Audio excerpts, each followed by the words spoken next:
देख ज्यादा बोल मत। तू जाने मत बहुत नहीं ठीक ना हुई। हम करे ठीक ना होई। अगर हमार साली के भतार ना नु होत हाँ। तो तारा के तो हम देखिए लेती। आ तू हमार मेहरारू को अगर पाहुन ना होता नो तो तारे के ये गाप देती हम। देख दे साला कोई। अरे अरे चला रे। अरे अरे ई का करते नहीं अरे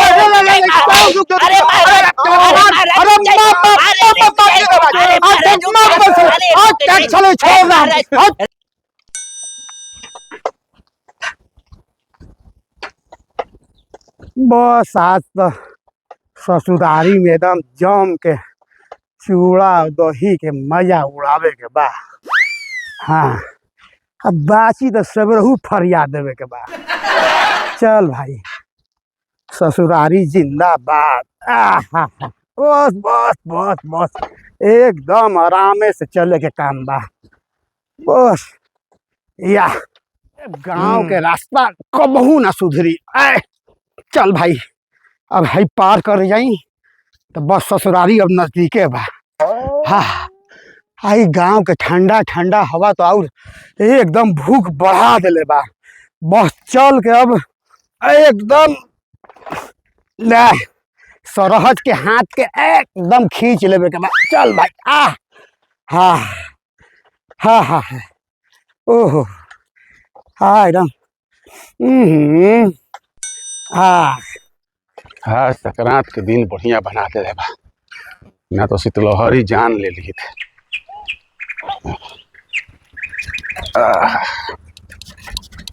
अरे बाप रे बाप इ तो रास्ता बा जान ले ली। अरे बाप रे बाप।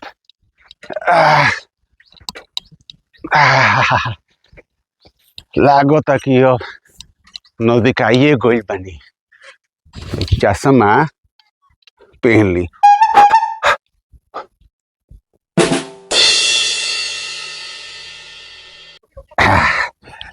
अब चला चलो मन जल्दी से चूड़ा दही आलू गोभी के तरकारी खा लिया। जैसे एगो रास्ता हे पड़ जाला आ एगो हे पड़ जाला। हे नजदीक पड़े यही पड़े चलो।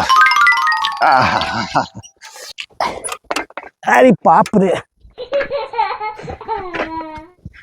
हाँ चका चल भाई तो ऐसा साइकिल बान। अरे अरे अरे अरे अरे ये का हो गई हो। तो साइकिल पंचर हो गई ना।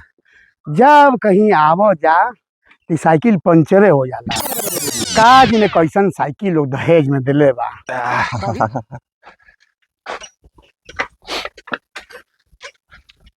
हे भगवान बड़ी रास्ता खराब बा। इस सूरज तो की गांव के रास्ता ना बनल सो।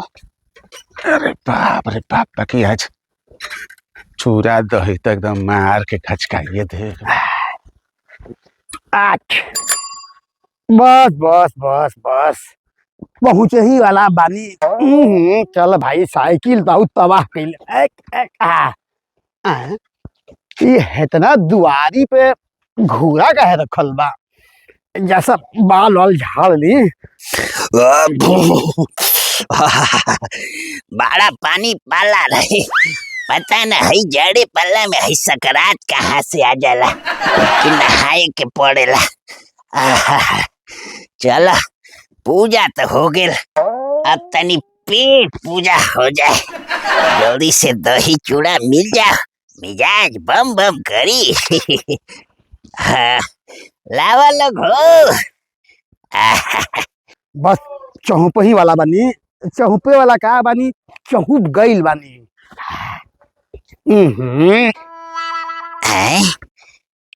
बड़का पाउन की आवाज सुनाई देता पिछोती में। तन देखी था। चल भाई बचा के। हाँ हाँ हाँ अरे बाप रे ये कहवा से आ गया।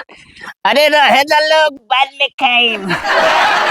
अरे आई आई पाहुन पाहुन प्रणाम। अरे खुश रहो फूलो फल पत्ती लेखा जर। बस बस ऐसे ही आशीर्वाद देते। आई बैठी। अरे हाँ। रउआ बड़ पाहुन नु हई। अब बैठी बबुआ। और कुर्सी लावल लोग। आवे में कोनो दिक्कत त ना नु भइल ह? ना ना कोनो दिक्कत ना भइल, बस साइकिलिए पंचर हो गई है रास्ता में। पुरान हो गेल बिया नु का करब। अरे फूफाइल बन गोड़ लगबा लोग। अरे बबुआ खुश रह खुश रह। अरे बार खुश रह खुश रह। अच्छा अच्छा हम बुझ गई नहीं। तू लोग सोचत होगा कि फूफा आइल बाड़न तो मिठाई लेके आइल होयन। बाकी का कही मिठाई लेवे गईनी नु तो साला सौसे मिठाई पे मक्खी भिन भिनात रहे, देख के एकदम मन भिनक गई।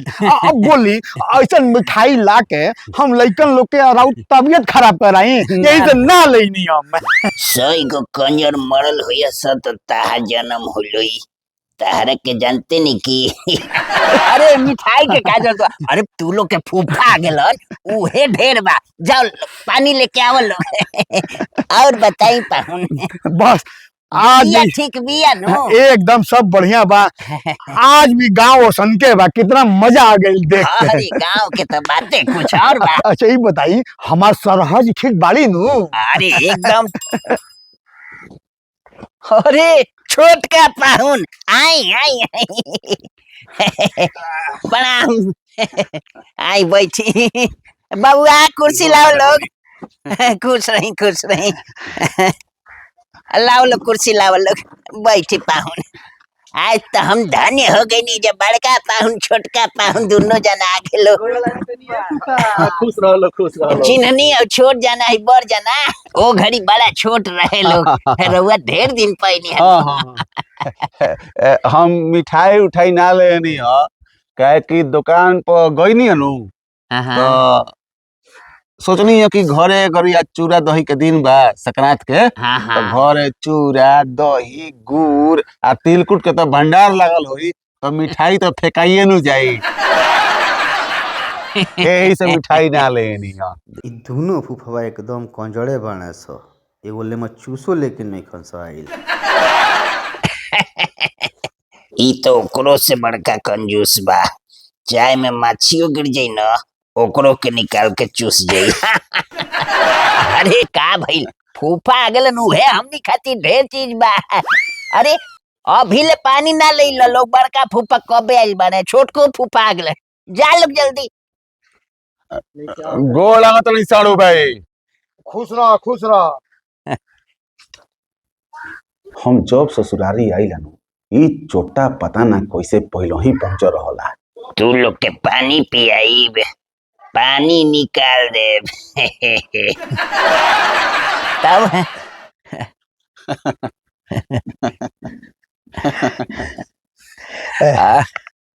जब हम ससुरारी आईला ई ससुरा पिछलग्गू लेखा पीछे पीछे पहुंचिए जाला। रउआ सब बैठी, हम देख के आवत तनी। काहे लेट कइल? का खांसी हो गइल बा। हाँ। जाड़ा पाला में का करम बबुआ।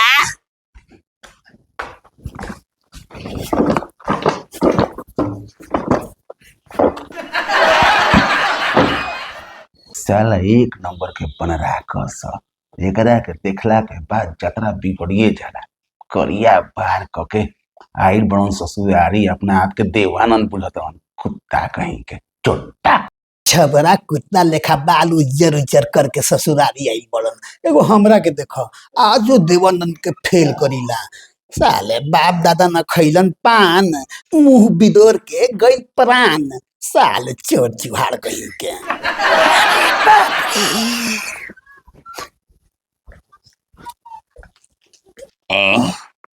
ई दुनो साढ़ू के बीचे कौन बात के झगड़ा बा, आज तकले ना बुझाई। एक जना ईर घाट बैठल बने, एक जना वीर घाट। अरे हई का साढ़ू भाई होके गला मिले के चाहिए तो रहुआ लो पीठ से पीठ घुमा के काहे बैठल बनी जा महाराज। अरे हे ने घूमी सभे। अब के घर में सैनी हा तरौआ लोग के सरहज कहली हा कि हई जाड़ा पाला में पाहुन लोग के पानी काहे के पिलाइब तो कहली हनो कि चूड़ा दही आलू गोभी के तरकारी संगे संगे गाया के तिलकुट खिलावे खातिर मजा आ जाई। ठीक ठीक रही नो। हाँ, एकदम। हाँ? तो राउर सरहज कहली ह कि बड़का पाहुन के बासमती धान के चूड़ा नीक लागेला। ठीक रही नो। हाँ, एकदम बढ़िया। रउआ पाहुन हम बासमती धान के चूड़ा खाइला। रउआ बासमती के खाइला। घरे आज तक मसूरिया से ऊपर ना देखले हुई लोग। ऐजा चाही बासमती धान के चूड़ा। अच्छा तो तू लोग के चूड़ा चबकवावत तनी। हम बासमती चूड़ा खाइला तो इहो मुंह बना के कहतरन कि हमहू बासमती धान के चूड़ा खाइला। तो ठीक बात। बासमती चूड़ा एकदम छाली वाला दही आलू गोभी के तरकारी गया वाला तिलकुट मंगवा देतनी। बाबुआ तनी हेने ह आवत तो तनी तोजे तोजे मंगवा देतनी। क्या कहतनी?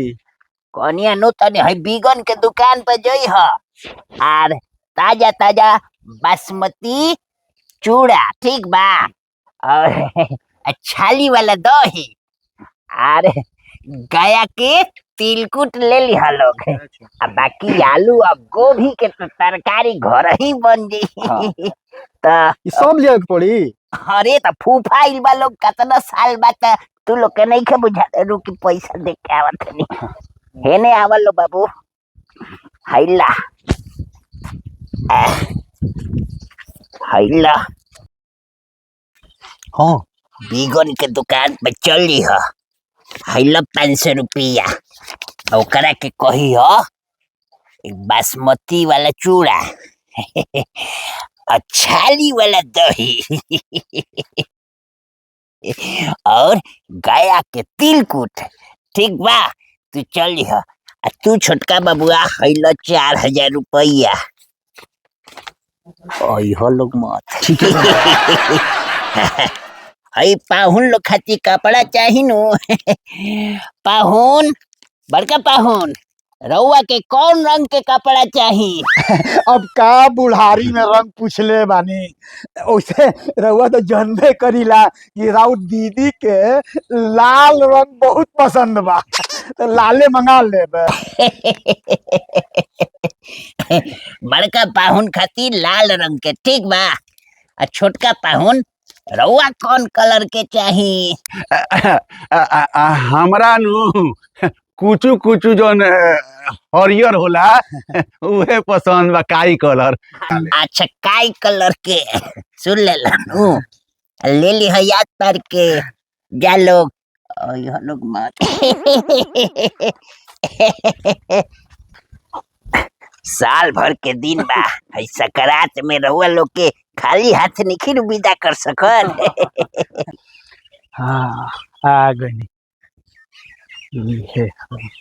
बहुत दिन बाद होता है ना। सामान तो सब ले लेनी। 2 किलो खुरमा ले लेनी हो गाया के तिलकुट ले लेनी हो 2 गो सार बड़न सरवा खातिर कपड़ा ले लेनी। एकर भैया का जरूरत रहे? अरे ना ना बस गोइल हलो लेके आ जाई लोग तुरंते। हम जानत रही कि आज भी ससुराली में हमार उहे इज्जत बा। हमू जानत नहीं भैया कि ससुरारी में हमारा से ज्यादा इज्जत केहू के नहीं के। अरे दोनों जना आई घर के मेहमान बनी काहे ना इज्जत रही। अरे फूफा जी। अरे दामाजी खुश रहो बबुआ, खुश रही खुश रही। खुश रह बबुआ, खुश रह खुश अरे रह। छोटका फूफा बड़ा भाग से दोनों फूफा के साथी हाँ खुश रह। दर्शन भइल। आज तो हम धन्य हो गए ये 2 गो पाहुन के साथ साथ दामादो जी आ गई। बबुआ जी रउआ ते घर में सबसे छोट बानी, रउआ से लजाए वाला के बा। रउआ घर में जाइए आराम करी, हम आवते बानी। ठीक है ठीक ठीक। कितना बढ़िया दिन बा अरे मत कि दामादों जी से भेंट हो गई। भैया ई सब जतरा जतरा के बात ह। जी जी।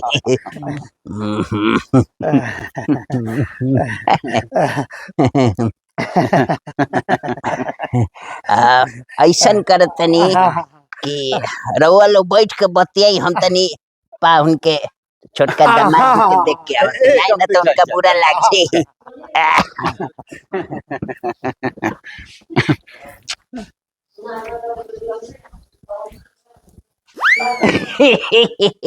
आवते बनी।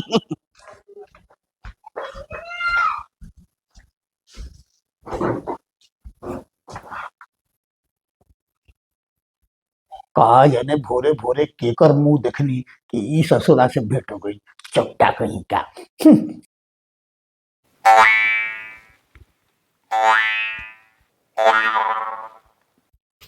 अब के जाने कितना देर में बासमती धान के चूड़ा लेके आई है सब। बाकी चूड़ा चहकावे के बाद तो इंतजार करही के पड़ी। ऐसा इंतजार के फल बड़ा मीठा होखेला। जब ससुरारी आवत रही, साली अपना हाथ से गरम गरम चाय पियावत रहे, ई बानर ओकरा के लेके चल गई। साचो कहल बा कि बानर के देखला से जतरे खराब हो जाला। आज हमार जतरा खराब होइए गई। बाप रे बाप, भूखे औतरी ठाता। कहाँ गई बंश चूड़ा ले आवे बुझाते नहीं खे।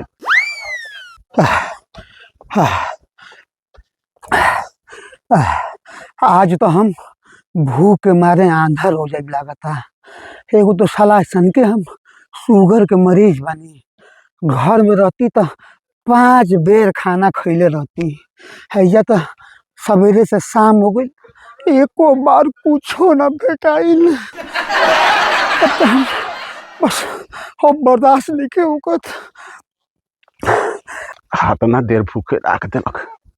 ई चूड़ा कुटवावे गइल बा कि चूड़ा बने गइल बा। गैस चढ़ गइल बा ए भाई।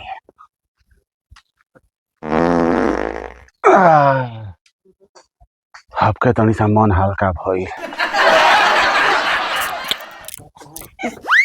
अरे ये लोग कहाँ गए लोग? अच्छा, एक जना हऊ पेड़ तर, एक जना हऊ पेड़ तक लड़े लोग। आज भूखे छटपटात लोग नो हैं, और मिठाई ना ले कैल लोग नो। तू लोग के तो भूखे गोबर न काढ़ते नी नो। तो हमरो नाम ना चूड़ा दही तो मार ले रे। अब पूरी बनता भुजिया, अभी बहुते समय बा, जाते नहीं वो मार ले तब तक ऊपर से सूखा लोग। लागत कि सरवा घर में पूरी छनवावता और हमरा के बासमती चूड़ा खाती छछनावता। भुंजिया भुंजाए के गंध आवता। कहे के लहसुन बड़ा गमकता। दामाद खाती पूरी भुंजिया आ हमने के चूड़ा खाती छछनावत तो गई। सार हो कि चंडाल बदमाश कहीं का।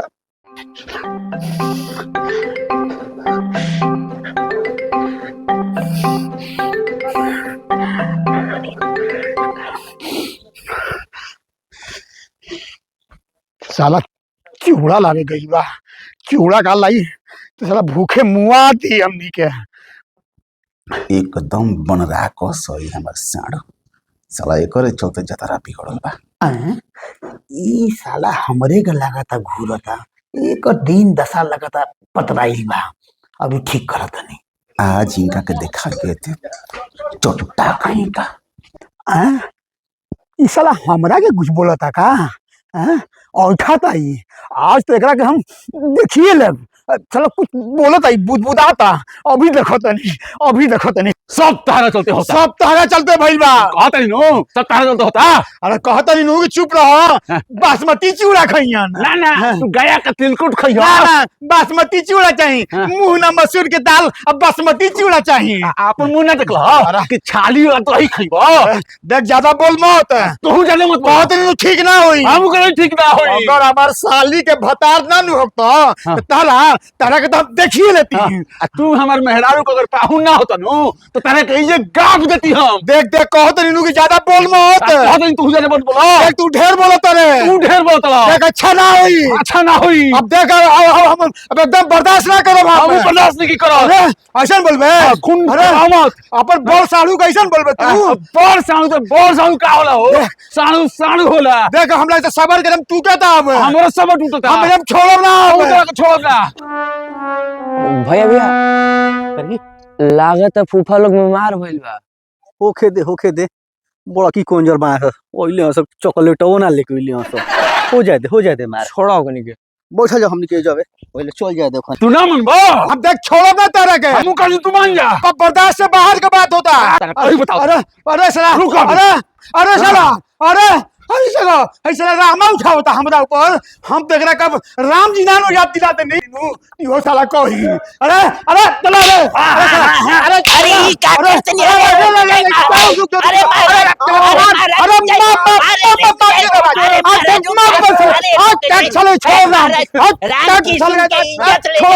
लोग ही दिन खाती है इज्जत बनेले बनी गांव में।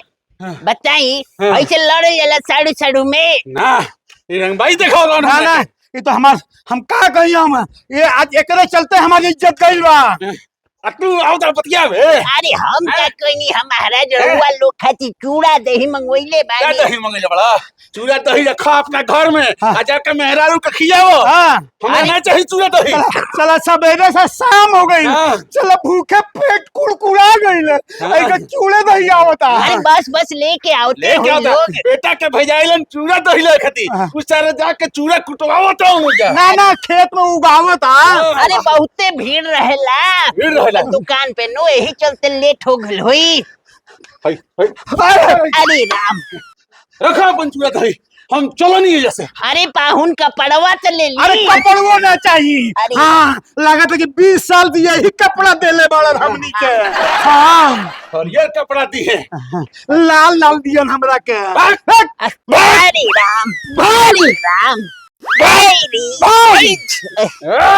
अरे राम, अरे कपड़वा बताई सभी मुंह बतासा लेकर बना के खाली हाथे आगे ले बासमती चूड़ा खाई है, छाली वाला दही खाई है और गाया के तिलकुट। ऐसा आदमी होला कंजर। अरे कम से कम लइका खातिर चॉकलेट तो लावे के चाही। जा लोग ना के तू लोग खातिर कपड़ा मंगैले रे। हम तो चलनी चूड़ा दही खाए।